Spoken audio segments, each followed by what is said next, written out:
โทรทัศน์ซัมซุง21 นิ้วเบิ่งอาการ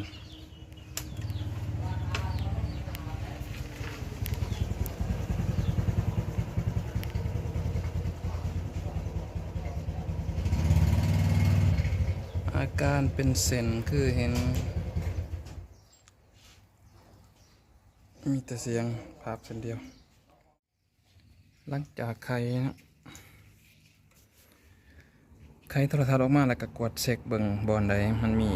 ตะกั่วแตกตะกั่วรวมแต่หลักการเป็นเส้นเนาะแม่นเฮานำเบิ่ง IC เวอร์นี่เนาะตัวเป็น7 ขาสังเกตเห็นว่ามีกั่วแตกกั่วรวมก็สิลองย้ำสักก่อนแล้วขอแนะนำว่าต้องมีความรู้ด้านไฟฟ้าแน่เพื่อลดพรจากการเกิดอันตรายจากไฟฟ้าเนาะสิลองย้ำแล้วมาเบิ่งกันว่ามันจะเป็นยังไง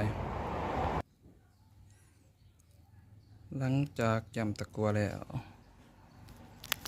ทดลองเนาะแต่ว่าอย่าให้มันติดกัน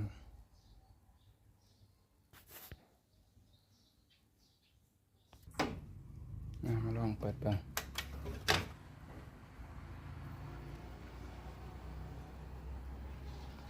ว่าสิเต็มจอบอ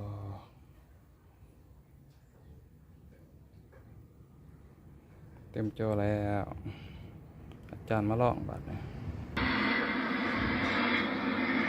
ทดสอบปิดงานเลยแล้วเรียบร้อยมึงต่อยพวกกูคนละมัดเลยป่ะถ้าเป็นการวอร์มฝากคลิปไว้ซ้ำนี้เด้อนะ